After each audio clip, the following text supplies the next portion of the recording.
payments of up to $1,200 for individuals or $2,400 for married couples and up to $500 per child began hitting American bank accounts on April 15th. There are a ton of questions floating around regarding who gets the stimulus check and who does not. For those answers, visit www.irs.gov. To help millions of Americans track the status of their stimulus payment, the IRS did launch a Get My Payment website and app for taxpayers who did not provide their banking information on their 2018 or 2019 returns. The app allows you to submit your bank account information to receive direct deposit of your stimulus payments instead of waiting for a check to arrive in the mail. You can visit the website for more information.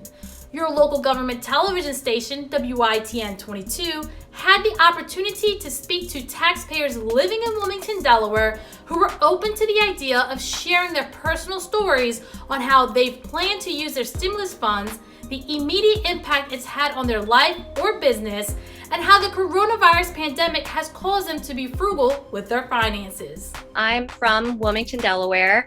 I went to 𝐏𝐫𝐺𝐽 School of the Arts, studied voice. I did my undergraduate studies at Virginia Tech, and I'm currently a full-time graduate student at the University of Delaware studying speech-language pathology. I'm in my first year of a 2-year program, and I work for a private ear, nose, and throat practice. So like ear, nose, and throat physicians.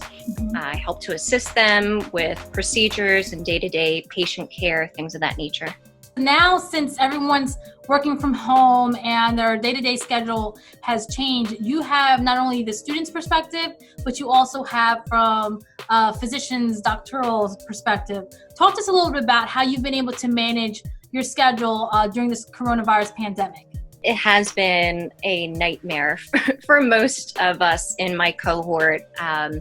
Thankfully, our faculty has been amazing with being flexible and giving us extensions, reorganizing the schedule just to try and make it as least stressful as possible, because it's really taxing to sit in front of a Zoom screen for a 3-hour lecture, trying to absorb all the material, stay engaged without, getting eye strain and headaches. It's been rough, but it gets better. You think about making your daily routine a little bit more conducive, give yourself breaks. I use these anti-glare glasses now, and it helps to reduce that. With work, they were making changes by the day as we were getting new information. So at first we were just rescheduling some people, then we are rescheduling all non-urgent patients. So you can imagine the amount of phone calls we had to make to patients was just ludicrous. And everyone's stressed, everyone's frustrated in these times. So being a medical professional, sometimes you encounter people who are very understanding and sympathetic, and other times you're met with a lot more frustration and aggression, which you can understand to a point. But, for the people who are out there on the front lines, I can only imagine the craziness they're going through.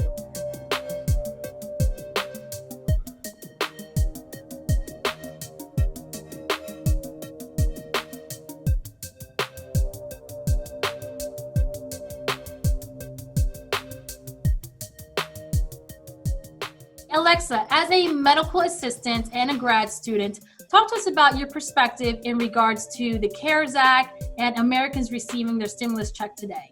I felt relief not only for myself, but for everyone that I know who is struggling right now, who lives paycheck to paycheck. While it's not enough, it is something, and I am grateful for that. I do wish that it was a bit more, and I've heard stirrings of more relief coming. But at least for now, the people who are getting it, I know that they and myself are definitely happy for at least that little bit of help, for bills, for groceries, just to have that small peace of mind. People have been waiting for it. I've been waiting for it. You have a certain amount of savings, and all of a sudden you're not working at all or barely at all. And the bills still come. Some companies have been great to offer some relief in that respect, but for most companies and bills, they're still piling up and we're still expected to pay them. So I think this whole stimulus check was great. But considering the magnitude that the situation has reached, I definitely don't think it's enough. And I think that a lot of people who are receiving it, you know, for me personally, $1,200 barely covers my bills for a month. And that's just me alone. I don't have any extravagant expenses. I have a car payment, a phone, I pay my rent. I have a dog, but that's about it. And for me, I have to put out expenses of more than $1,200 a month. And you think about it, we've already been out of our regular routine for a month now, and it's not showing any signs of let up. So that concerns me. And I know that some people are having some difficulty with getting their checks. I know not everyone got them today. And, you know, while some people are super excited because they did, I was waking up this morning with that in my bank account. Of course, it's a gift. But I know that a lot of people were confused and disappointed that they didn't see anything. I'm a musician also, and I have a lot of friends who are full-time musicians who have been unable to apply for unemployment. They're not seeing any other support, and they're really hoping to get this stimulus because that's the only money they will have. And it's really hit the entertainment community probably the hardest, I would venture to say. So it's something, but it's not enough.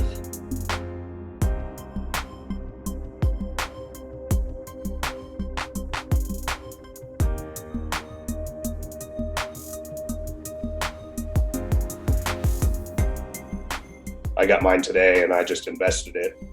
I work in finance, so it's a little easier. And, you know, I kind of saw this opportunity to be like, if you can tough it out, you know, put that money to work for you. So we kind of decided like, we're going to take one stimulus check, put it in a brokerage account, buy some positions that are low, and, you know, hopefully 20 years from now, we can thank the government for a little extra surprise money. But we've been trying to take part too, you know, helping out the community. We got a couple friends that are nurses. Obviously, Delaware is huge for hospitals and their healthcare, which is awesome. And I think that's really helped keep the curve down, especially with being such a small state. And, you know, we're in constant touch asking our friends directly if they need anything, if there's anything we can do to provide relief for them. I think this weekend, instead of our wedding, obviously, since we can't do it, we're going to order like a bunch of capriottis and go down to Christiana, drop it off to the ICU team late night, as that seems to be the least fed team according to our other friends.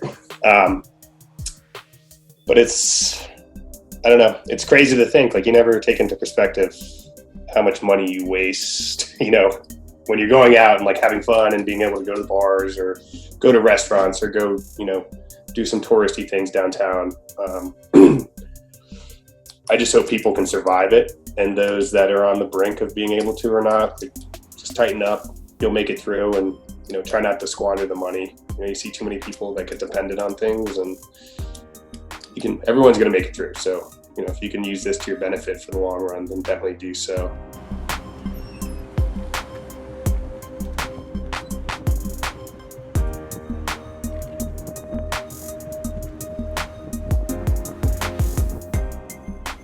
We were lucky that we did have a little bit of savings. As you know, as a growing business, we were looking to move forward. So now obviously the funds that we did have saved have now pretty much been put into, they're not having the growth. It's just kind of been surviving for the last little bit of time.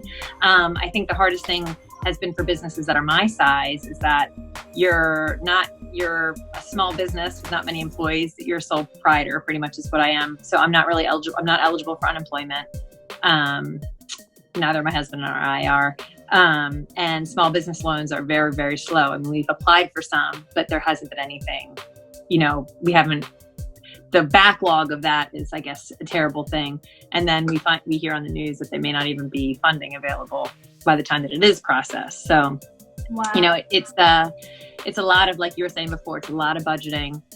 It's a lot of knowing exactly how many dollars you have in the bank and what it has to go to, you know, and there's no wiggle room. And I think that's the story for a lot of people in this position. Do you have any employees in your business? And if you do have employees in your business, what have you been able to do to help offset the financial loss that your business has seen? We do have employees, but they are part-time employees. So my husband and I are, the two main full-time employees, and our part-time employees luckily have other jobs that they can get unemployment from. So we've been lucky in that sense. However, we have had a few customers and clients of ours that have needed other services. We have a client next week that they're asking for us to help deliver some food that they're sending to their employees. So I'll be able to use my part-time employees for that, which is a good thing. And that's just a nice thing that, a local business is doing for us. But really, other than that, there's not much we can do but stay in touch with them, tell them that we're thinking of them, ask them how they're doing, and let them know that, hey, we are still going to be here when this comes back, and so that they stay motivated to stay in touch with you. If you haven't received your stimulus check, another round is expected to go out next week. The stimulus check is a separate check from your tax refund, so if you file taxes and you're expecting a check, you'll get it separately. Taxpayers who haven't authorized a direct deposit could be waiting weeks for a check in the mail. But remember, you can update your bank account information and check on the status of your money by using the IRS-free Get My Payment website and app. A large majority of eligible Americans should receive their stimulus checks by April 24th. Reporting in Wilmington, Delaware, Yesenia Taveras, 22 News.